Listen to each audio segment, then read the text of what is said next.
Hey there, I am so glad you're here. Come on in and enjoy Coffee Chat at the Cubbyhole.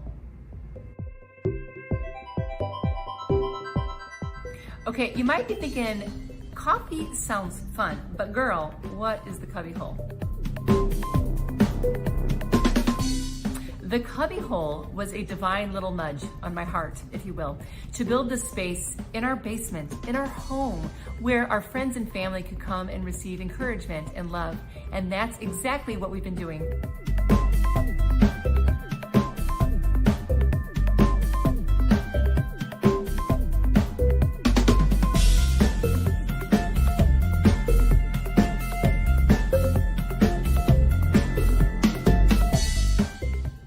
I've always known that the Cubbyhole would have a ripple effect out into the world, that it could bring encouragement and hope, not just to people that could visit here in person. That is exactly why I do Coffee Chats. I get to take some of the coolest people that are just like you and just like me, who have skill and talent, but most importantly, they have a vulnerable, relatable story that we can all glean some hope and encouragement from. So grab a coffee, cozy up, and enjoy Coffee Chats at the Cubbyhole.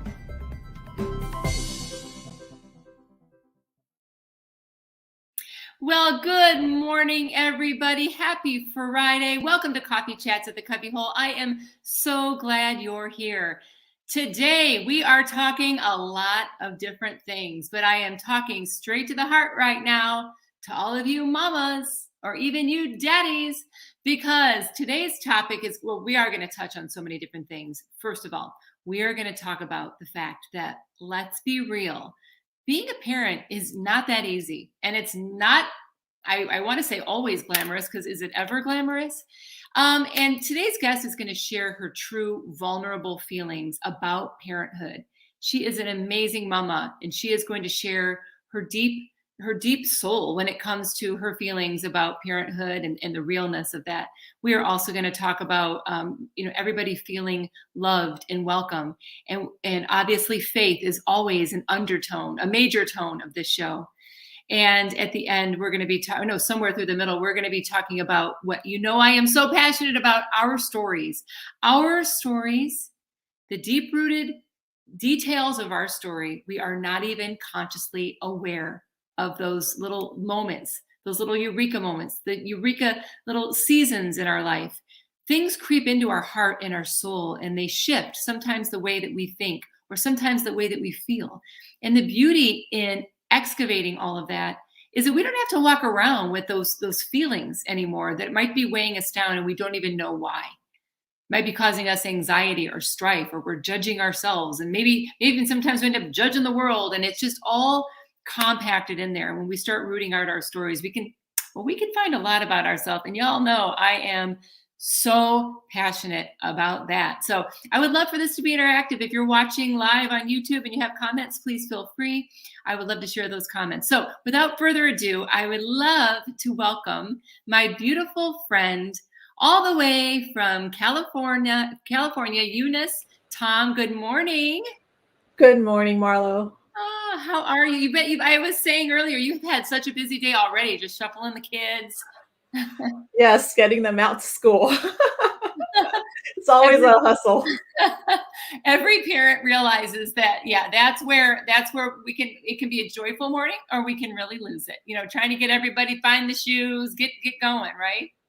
Yes, the right shoes. The right shoes. And you know what I learned after so many kids? If they don't match, so what?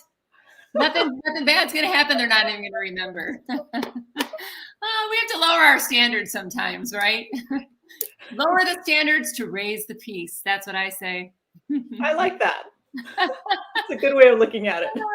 Thank you so much for joining me. I know life is crazy, hectic for you. And, I wanted to just share how we met, because as I was saying, God is the undertone of this entire show and of our lives. And he's weaving every minute of every day. And you and I met on an elevator on a Princess cruise ship. It was actually the Ruby, I believe, Ruby Princess. Yes. And we were in an elevator, and you were there with your little boy Nico, who I can't wait to talk about Otto and Nico today, but you happened to be there with Nico at the moment. And we struck up a conversation over his t-shirt. He's so precious. And we stayed in touch. We've been friends ever since. And the connections that we have found have been amazing. So I just love that story for you and I. It's a great story. I feel like God he's definitely the person who masterminds all of this. Mm-hmm. Yeah, it was so cool because we've been connected, especially through social media, and it's just been really fun to just see what's going on in each other's lives and just to see the relatability and vulnerability. But just even, now having you on Coffee Chats and the conversations that we got to share this week, I just love the way that he works and that there is just power in everything that he does. And he has a reason. And that was several years ago that we met. And now here we are, full circle, not full circle because our almost 4 years ago. Yeah, for sure. So let's just start. First of all, is there anything that you would like to say? Just welcome. Thanks for being here. Is there anything that you want to start with? I just want to thank you for having me. I just wasn't sure why you asked me. What do I have? Wait, let's start with that. I love that you're saying that because, when I asked you to be on, there's other moms that I've asked to be on, and sometimes the common thing that I hear is me. Like they're looking like, what, me? Like why?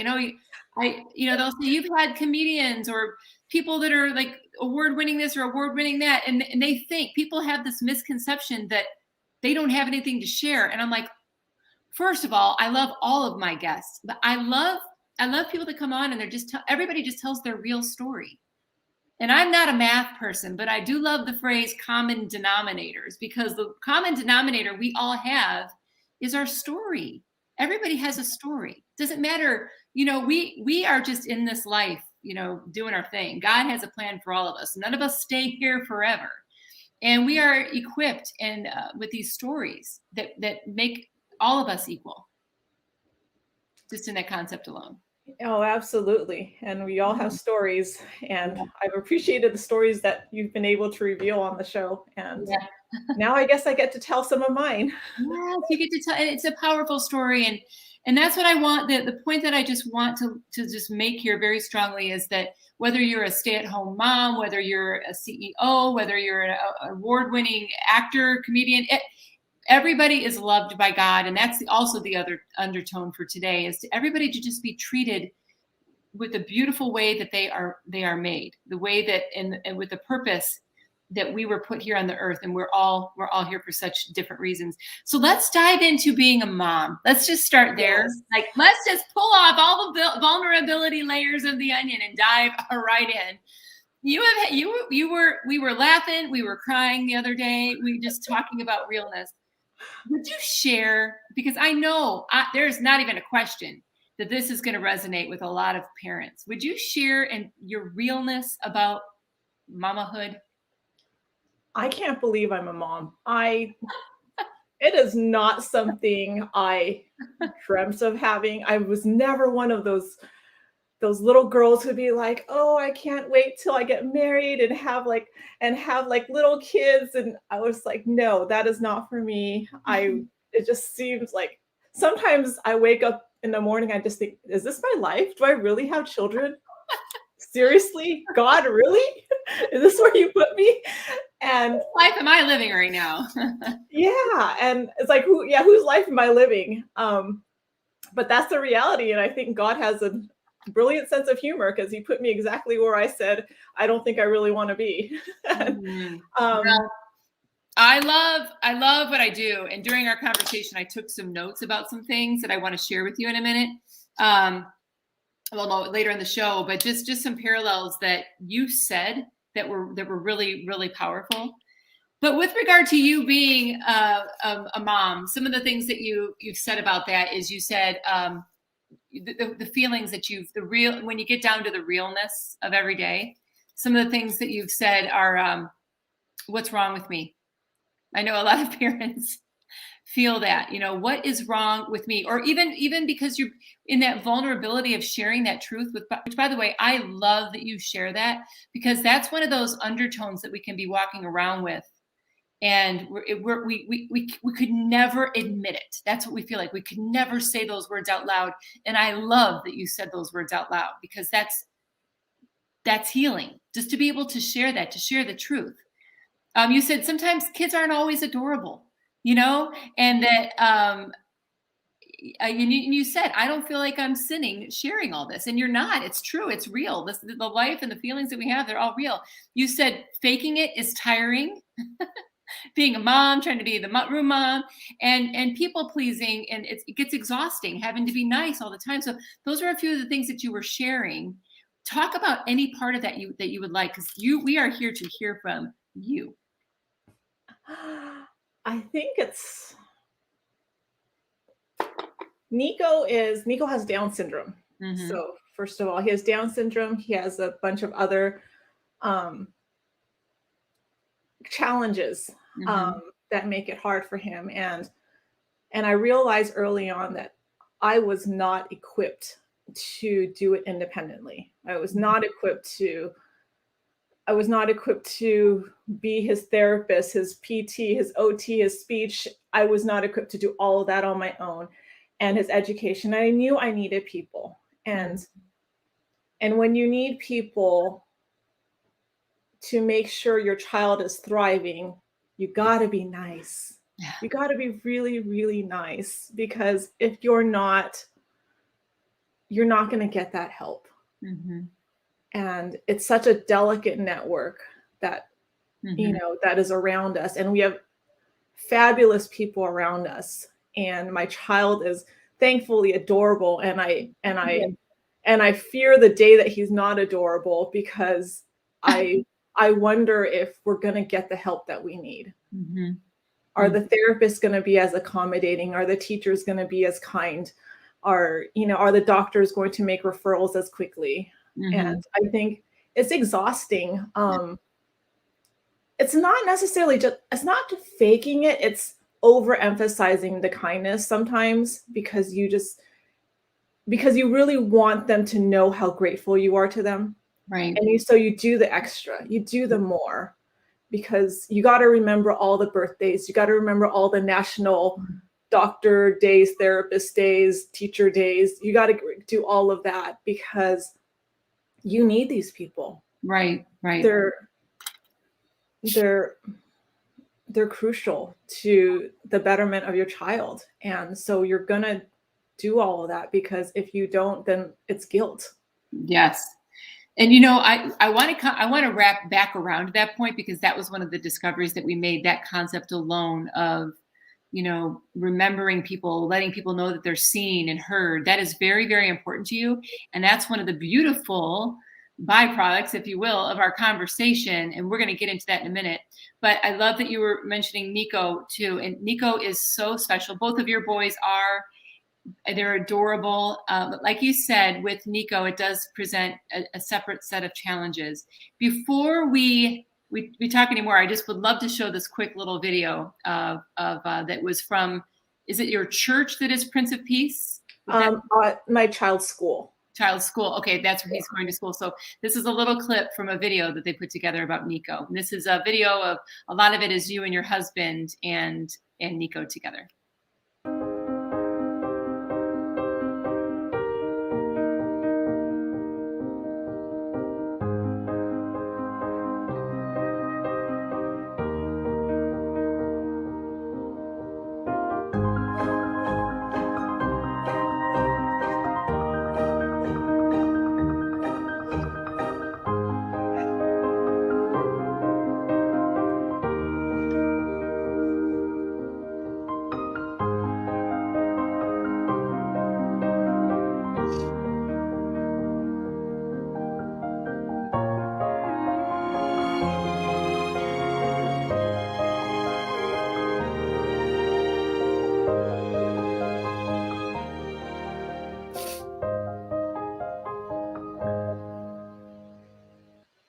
He is so special. He is in that video. That was a longer video. It was pulled from a longer video, but they were interviewing other children, talking about, and teachers, about how much they love him. And he is so special. And I know that the tears are welling up, I'm sure, for so many reasons for you right now.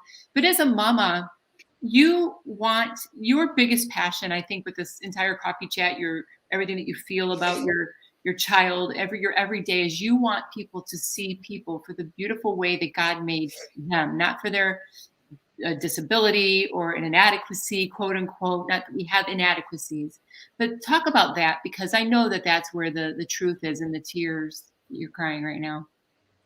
I think our society teaches us that we have more value if we are higher educated, if we have a prestigious job, if we have a bunch of talents and gifts, and or we're really smart, or we can run really fast or something. We got to excel at something to be valuable. Mhm. And Right. I'm learning more and more that our value should not be in that. Our value is in the very fact that we were created by God, Right. fearfully and wonderfully created. And because he made us, we're important. And I want that for my son, is that yeah, he's capable for a child with Down syndrome, but that's not what makes him valuable.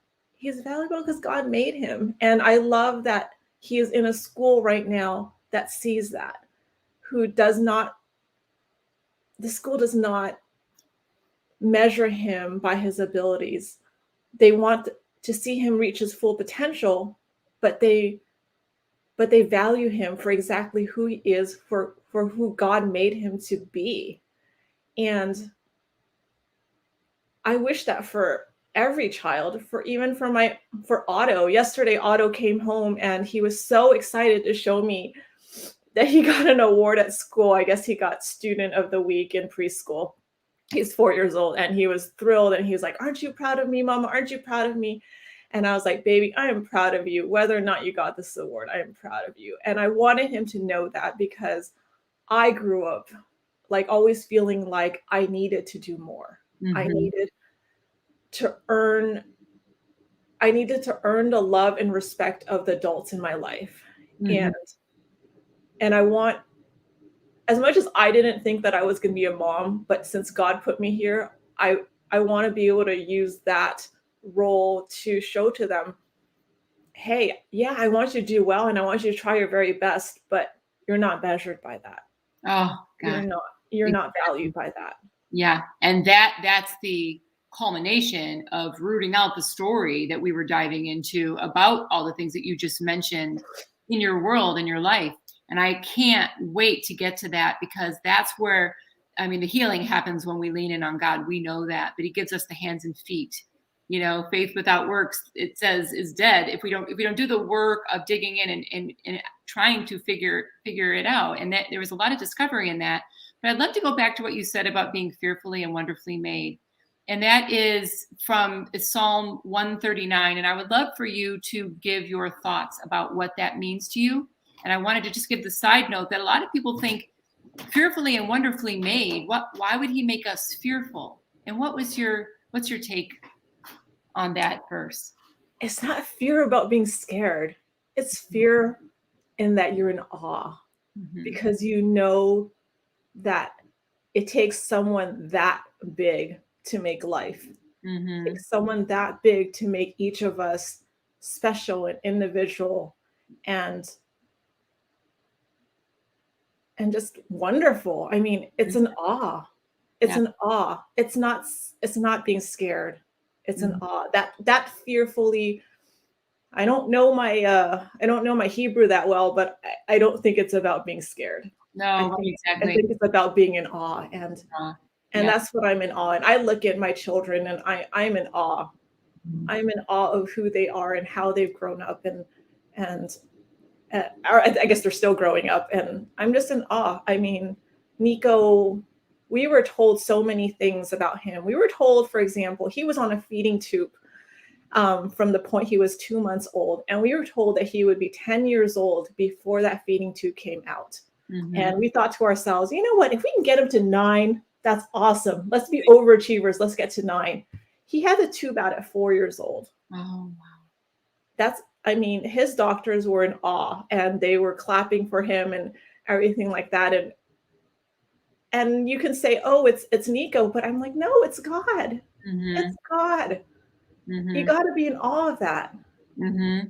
It is quite evident that God has had and has such a plan for Nico and in his life. And one of the beautiful parallels, like I was saying earlier this week, that we can find so much about who we are and then who we are as a parent when because of our parenting, because of our experience with our child. And the other thing that you mentioned a moment ago is that you felt like maybe it was that you weren't enough or you had to do more. And that was when you and I were rooting out. I loved it. We spent quite a bit of time on the phone this week, and I loved it. I was sitting right outside, parked, downtown in my car, just having a conversation with you, and it was beautiful. And I was listening to you, and these tears of we have, there's laughter, there's truth in our laughter when we laugh, and there's truth in our tears. And there was something that you and I were talking about, and it struck a chord with you, and you just alluded to it, and you just started crying because it was when you were making that discovery that as a child, somewhere in your life, many places, you felt like you weren't enough, and you felt like you couldn't admit as an adult that you want to just sit and watch, do something that isn't, so just rather than me explain that, why don't you explain when that something hit that chord and the discovery that God placed on your heart? I don't know if it's growing up as a Chinese person or it's just something in our culture. It was always about working harder. It was always about doing more. Getting an A was not good enough. It had to be an A plus. You just had to do more. And I love my brother, but he's perfect. So yeah, I grew up with a perfect brother who mastered the perfect grades, who read over 100 books in kindergarten while I never even finished one. And I And there's the laugh of truth. See, there's the laugh of truth right there. You're laughing, but I didn't finish it.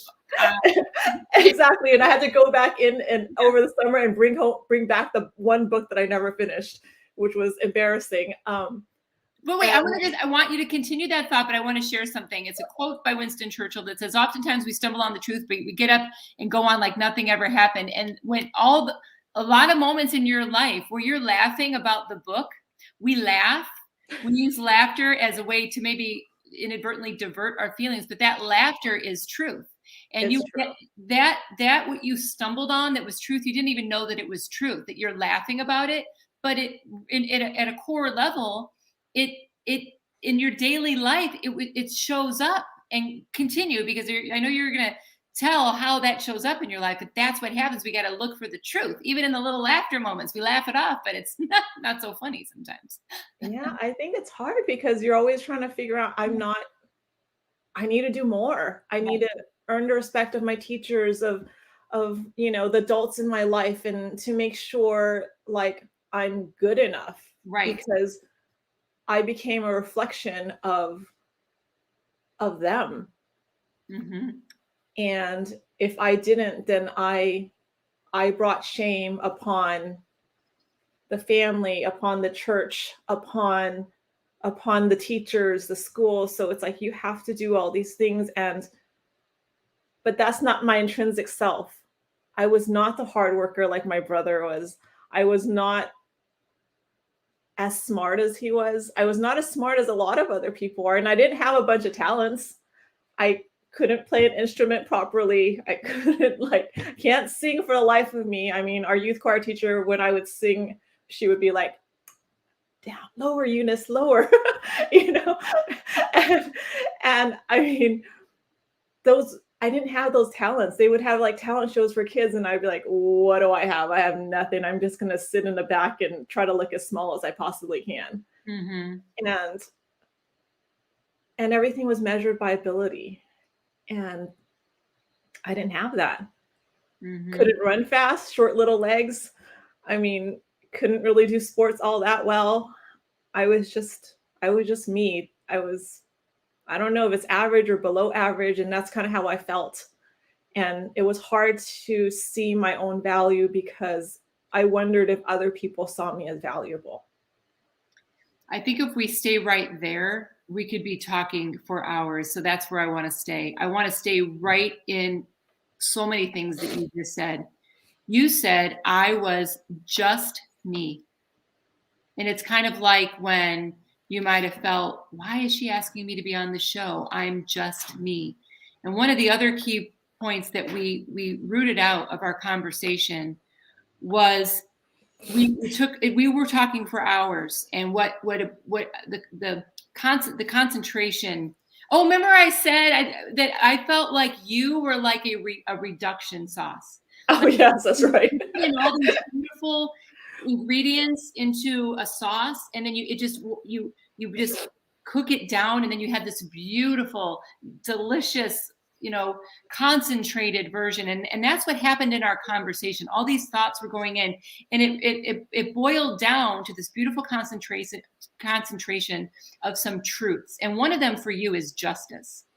And you found when those tears of truth were coming out that justice is so important to you, and you may not have even known why, and you may not even have known that.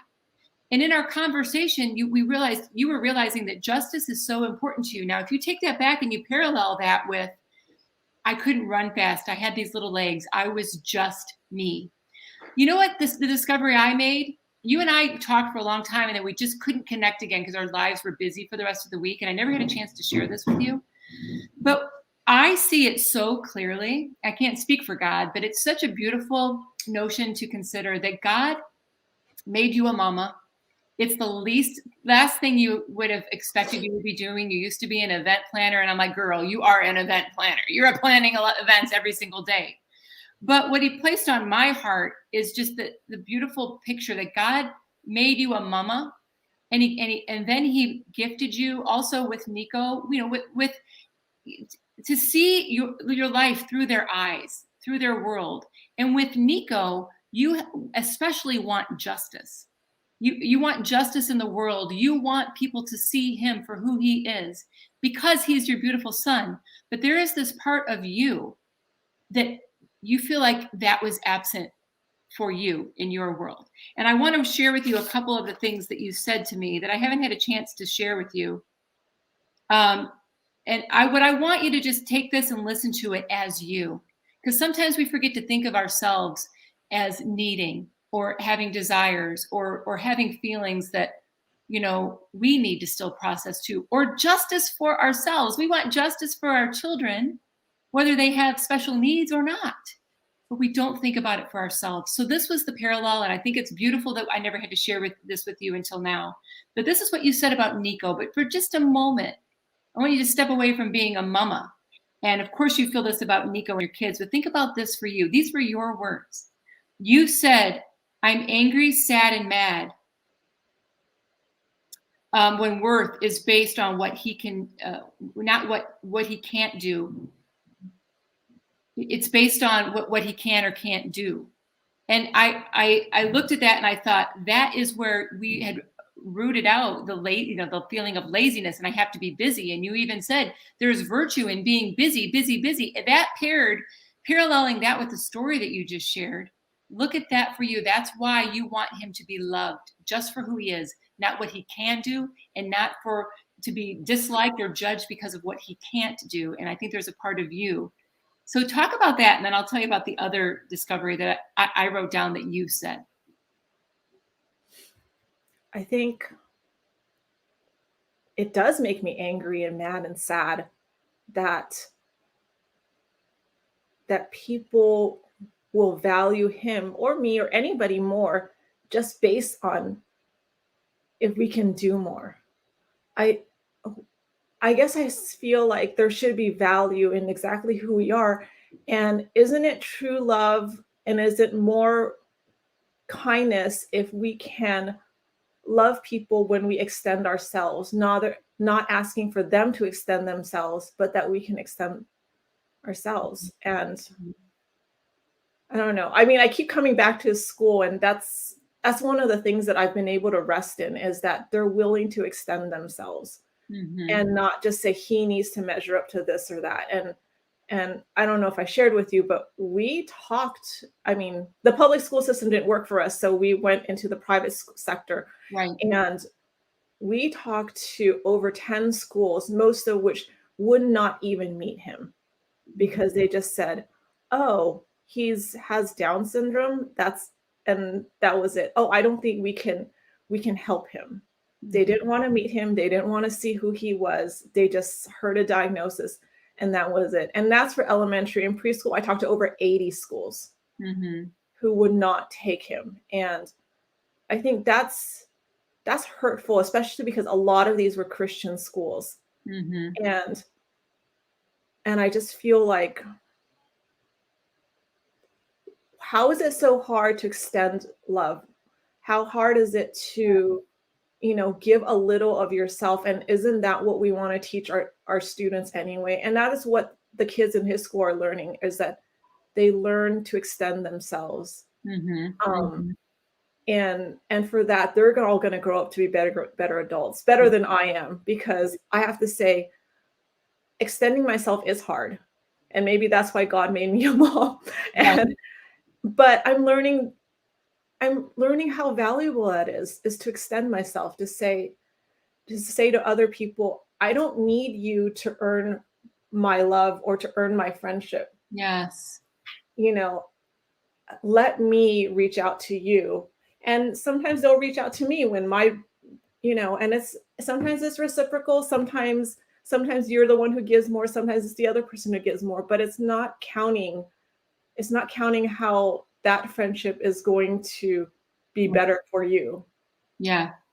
And it's not keeping score. and No, and it's I not. I want to just keep going back to the one of the first phrases that you said is I wasn't made to be a mom. Maybe I'm misquoting that, but or I'm not good at it. And in our conversation, I wrote down one note after the other. I've got 2 pages here. Like you are an incredible mom, and that was the role that God wanted you to play. And he especially through Nico, is mirroring back what he wants you also to see in yourself. What he wants to see again, I'm not speaking for God. That's what I feel, is that you're seeing more of who you are and more of what is important to you. And I love that, and I love everything that you just said, because we are all created equal. We're all here for a short period of time, and it doesn't matter what we do or how good we are at it. And that's one of the biggest messages I want to come from today, is that we all have something, and it does not come from being busy. And I'm hoping that you will continue or try to give yourself a bit of a break. And you know what? I got to step back to this too and say, for all the parents listening, that you are admitting, you know, I love being with my kids, but I don't want to be with my kids all the time. And then we feel bad. We almost want to whisper that, like I don't want anybody to know. And excuse me, we all know, because we all know, because we all feel that way. And what was so healing to listen to you was, you are a great, without knowing it, you are a great truth teller. And I think it is so healing. It is such a great characteristic as a mama, to tell that truth and to honor that truth, because that also, among a million other things, is what makes you an incredible mama. The one that said, I'm not cut out to be a mama, and I'm not good at this thing. Excuse me. I'm not, but Mm, but you are. I think that I You I'm are. learning, and I think that God is making it so that I'm able to do it. You are. I just hope that you will receive that truth one of these days. A good mama, a bad mama, not that there's a bad mama, but if you're not a good mama, you don't search for through all those schools to find the perfect school to love on your child. Not your definition was not to find a school that's going to make him, you know will do more and be more. You definitely want them to find to challenge him, but you want him to be loved. That matters to you, and you're paying a price for private school for Nico to be in that environment. You are a good mama. You are a good mama because you admit that your weaknesses. You admit that you're tired. You admit, maybe I'm not cut out for this, but I rely on God. You instill the truths of Jesus in your children. And I could go on and on and on. I just pray, and I'm going to continue praying for you, that you do receive one day, that you are not only a good mama, you are an exceptional mama. Thanks, Marlo. One, 1,000,000%. And I'm I okay. love I'm okay.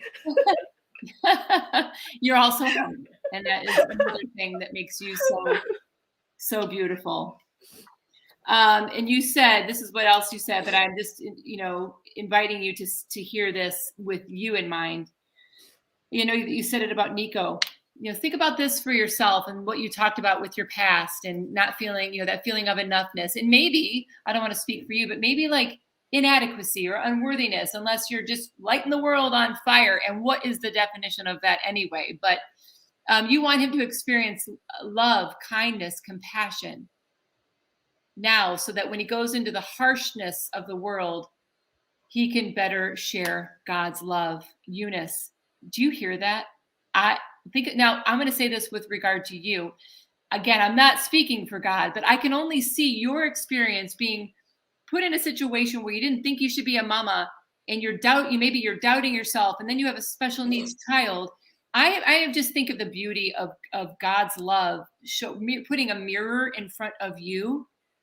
And what if God were saying to you, Eunice, I want you to experience through Nico, through both boys, but through Nico, what if God were mirroring back to you, Eunice, I want you to experience love, kindness, and compassion, so that in the harshness, and maybe that harshness comes from you, maybe that harshness comes from our own self and the own byproducts of our stories. Eunice, I want you to experience love, kindness, compassion now, so that when you go into the harshness, you can better share God's love. And you share God's love everywhere, even when you're dealing with the tricky situations of life. You're trying to find two shoes. You've got challenges with a child with Down syndrome, special needs, all the things that you share. We know that God wants all of us to experience love and kindness and compassion. And that is truly that unconditional love, being fearfully and wonderfully made, is what does equip us when we do feel the harshness of the world. And just like all of our titles are varied, the experiences of harshness vary in all of our worlds. But when the common denominator is God's love. That's what I saw in that quote from you when you said that about Nico.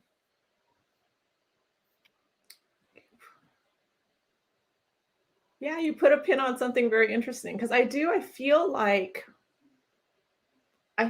despite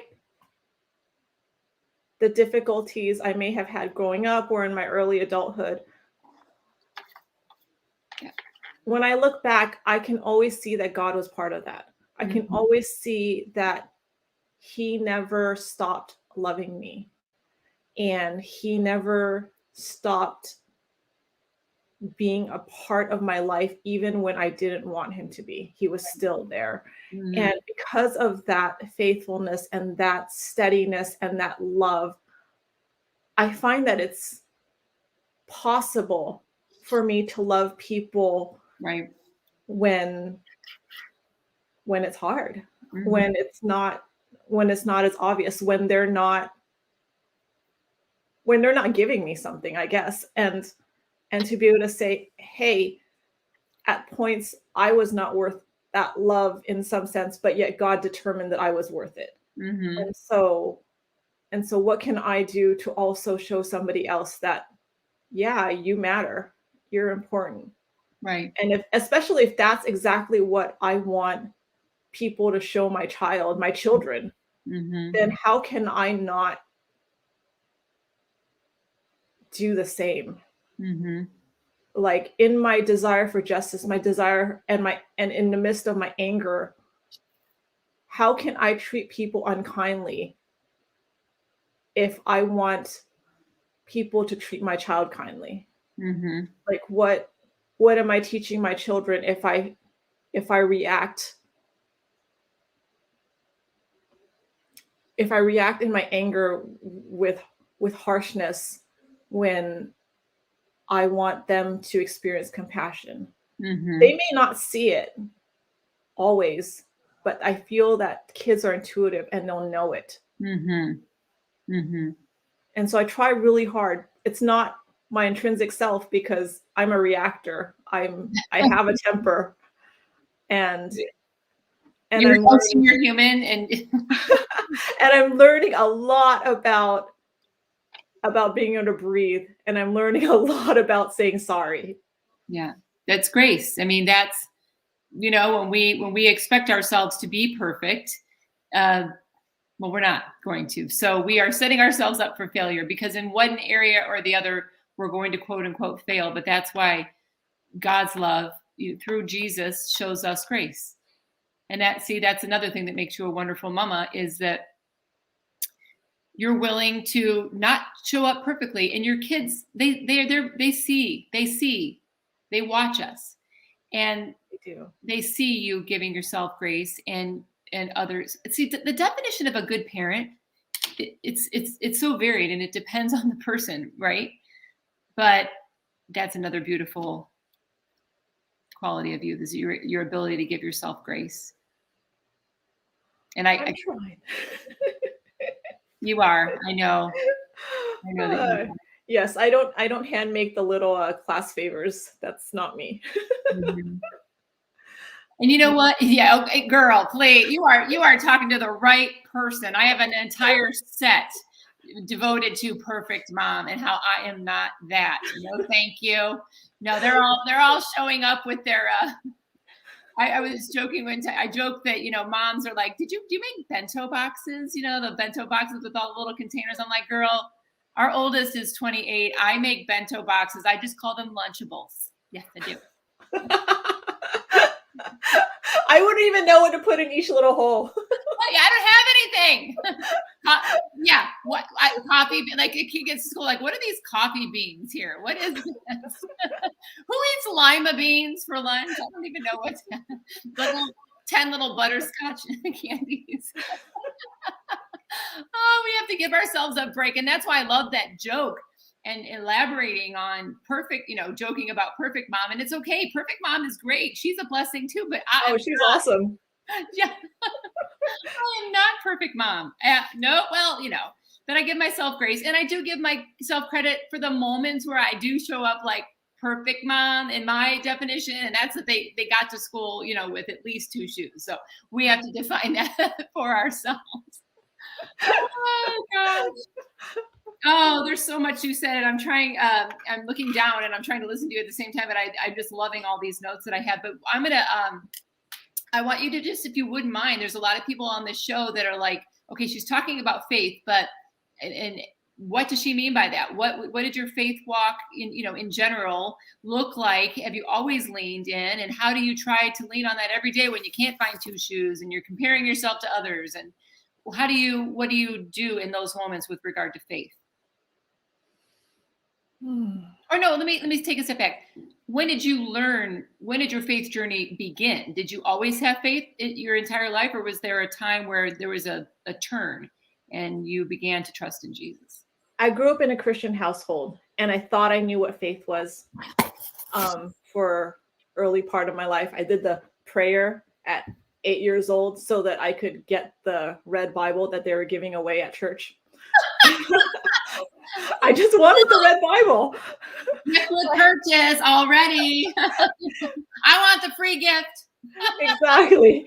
And I thought I knew what it was. I mean, and when my dad got sick with stomach cancer in high school, all these adults in my life told me he's going to be okay. God's got it covered. God loves your dad. God loves your family. He's going to be okay. And I hung on that.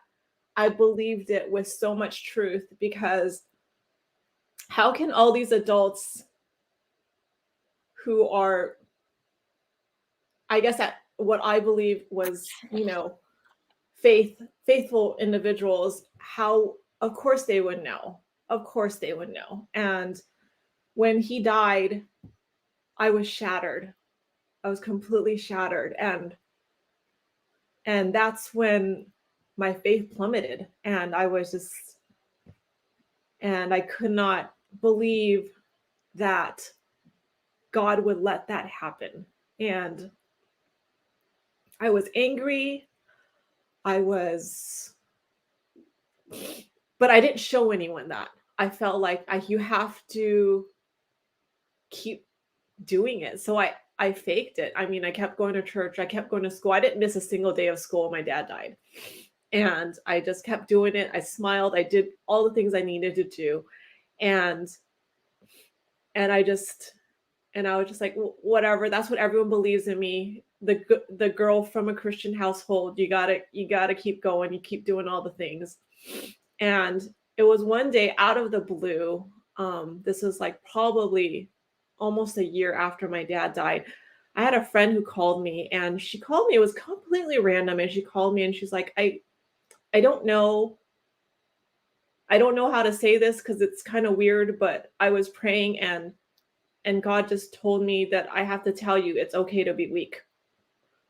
And that was the first time I cried real tears. Like at my dad's funeral, I cried, but I gotta tell you, I don't think they were real tears.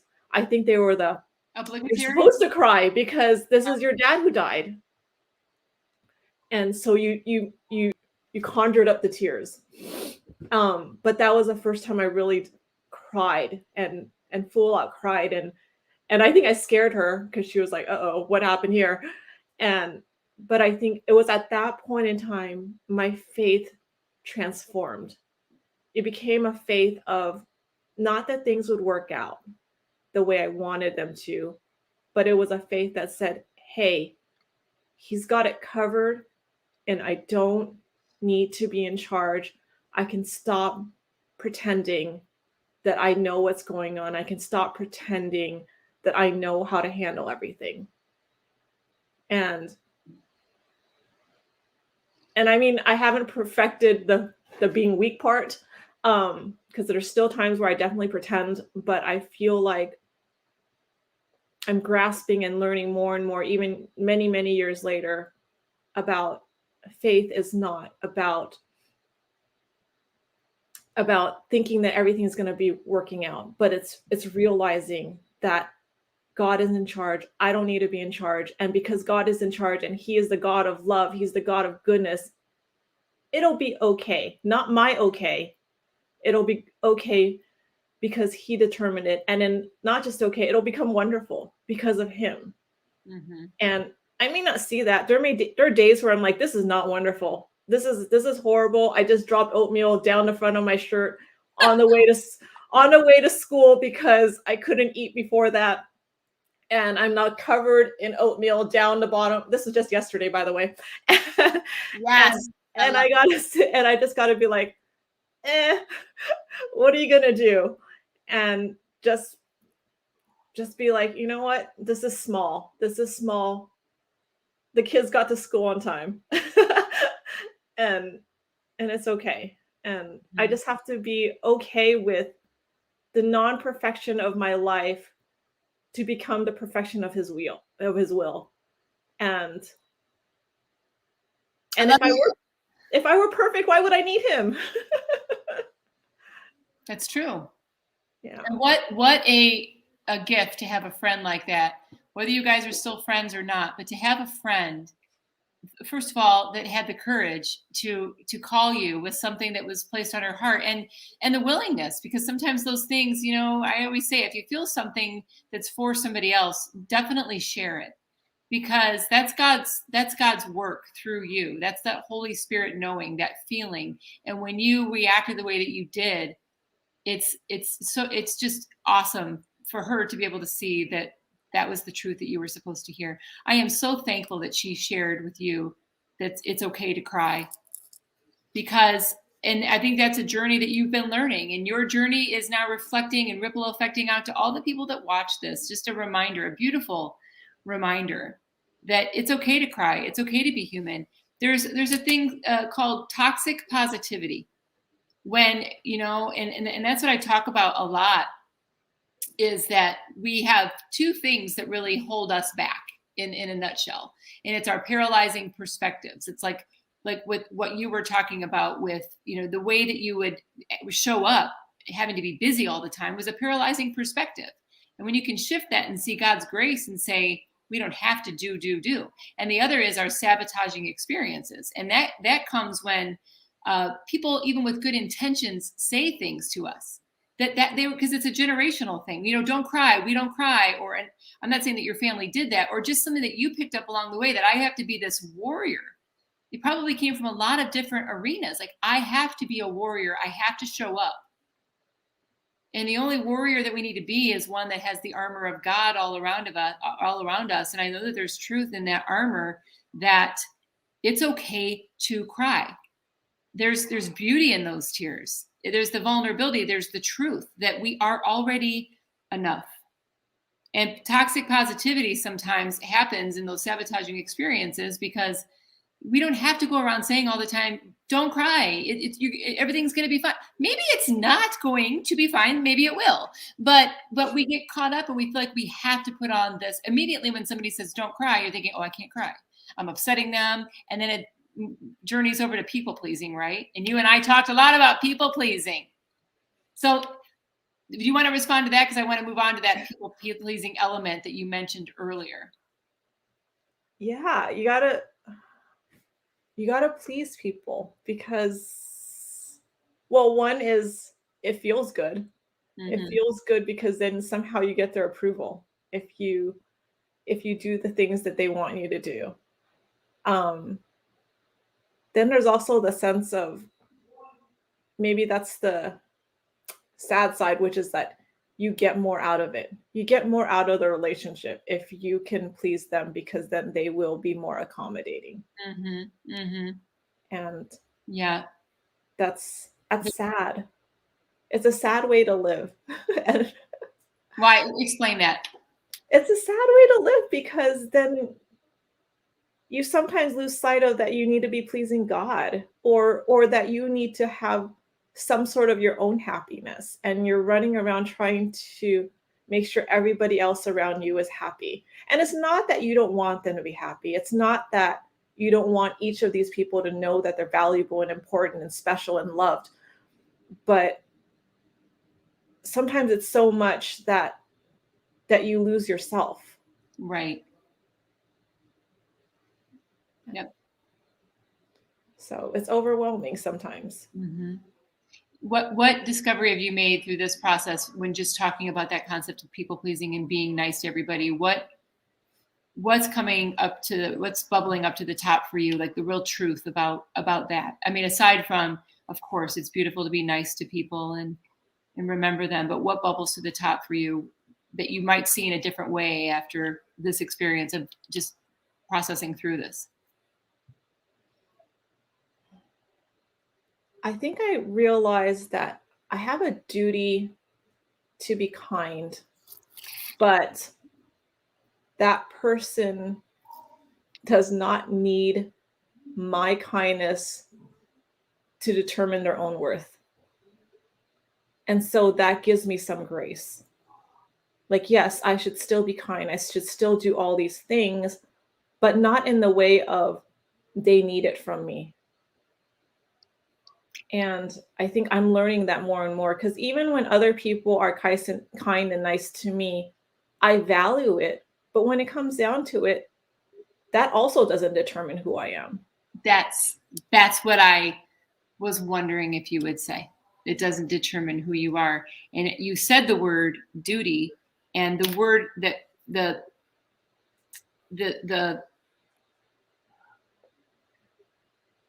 not the opposing word, but the other word, the more forgiving word is that popped in my mind. The privilege, or if we can shift our language, and I'm not telling you what to do. I guess I don't mean duty in the you have to, but it's the desire. Well, I heard desire. It's a call. I guess it's a calling. Kindness is a calling. Yeah. And I think that we have. I have the honor of being in these people's lives. Yes. I mean, like, I have the honor of being in your life that I never would have. You meet lots of people in the elevator. How many of them do you actually stay in touch with? How many do you even learn their name or exchange information? That just does not happen. Right. And I think that's So it's the honor of being in someone's life, and it's the honor of being able to be there for them in different ways. And I think so I think when I say duty, it's in the sense of that, like, you don't want to take that for granted. You don't want to take it for granted that God has put people in your life, whoever they are. Right. And so that's the duty, not the duty in the sense that, like, somehow if you don't do it, you've let down people. Well, right, and that's kind of where I was going with that, for just from the coaching side of things, which is the word duty, because we say a lot of words, right, and sometimes they are reflective of the way that we really feel, and the word duty it aligned over on with the other topic of having to, for you, not that you're doing it, you're doing it genuinely, but you had said that you feel like you have to do A, B, and C, and you're shifting in that, like you're seeing it in a different world. But the word desire, when we shift it maybe to the word desire, because it's true, like that's the makeup of you. That's the makeup of you. Is you have a genuine desire to care about people, to remember their birthdays. And when you shift it from the word duty, it detaches you from that sense of that is a because if you for some reason forget to, if it's your duty, then you've failed. When it's your desire and you forget to, well, you'll find a different way, but you're not beating yourself up. And I saw all these I pillars. like that. I like that. I like that word. Yes, it's a desire, because there are times I'll forget. Right. And so that's what happens. And this is, we could even have a whole other show on this. I love shows that are based on what do you do when your worthiness is attached like a train to, the driving force. I was just talking about this concept with the client the other day. The driving force is the fast train, the front train that's going fast, and all these other cars are the truths in our life. And when that driving train is one that's like, you have to do this and you have to do that, that becomes our worthiness. And when that goes away because we forget, or our title is stripped away or whatever it is, we are like, who am I? That's what we're saying in that moment. So those are the types of things I heard you shifting in. Oftentimes people know the truth, and when someone's just mirroring back what they're saying, it's like, whoop, light bulb. That's when it happens. Oh my gosh. I love it. Truths. What's that? So many truths are coming out, and I think I'm going to be like processing for the rest of the week. I love it, and beyond. And that's the beautiful thing. That is the beautiful thing. That's why I could not be more passionate about the work that I get to do. And a lot of it is just sitting and listening to people tell me the truth that they don't see that they're telling. They're saying it in between the lines, but they don't see it. And it's a beautiful joy to be able to put that, to share that, and to rephrase that to them. And all that, it comes from what God wants to, he wants for our lives, which is to be, to know that we're fearfully and wonderfully made. We are all beautifully unique, and to be seen just for the way that he made us. So, oh my gosh, there is so much more we could talk about, but I want to ask you if there's anything that you want to share, because this is your episode. This all belongs to you, and it's about giving God the glory in your story. So what do you want to share as we wrap up? I'm going to bring it back to Nico. I think my challenge for other people and for myself is also, if you ever have the honor of meeting another person who has special needs, don't measure them by what they can or can't do. Mm-hmm. And just remember that they're valuable because they're a human being. Right. And then you can also translate that to other people. We're all human. We've all fallen short, but we've also been determined by God to be worth it. Mm-hmm. And I can't emphasize that more, is that we're worth it because God determined it. That's right. And let's not change somebody's worth based on our own judgment of what value they give to us or to the world, but just say, hey, they're good enough. They were good enough to be made. and I'm good enough to be made. And just remember that each of us are good enough to be made. And It's yeah, beautiful. because it angers me when people can't value others. Mm-hmm. It angers me. I guess that's the justice part. The justice part. And you get to live your entire life countering that, putting that opposite love and beauty and grace out into the world. And not that yes, you do get to continue, but you've been doing that. And that is evident in the way that you show up in the world, but it is so evident in the way that you are a mama, and a beautiful mama.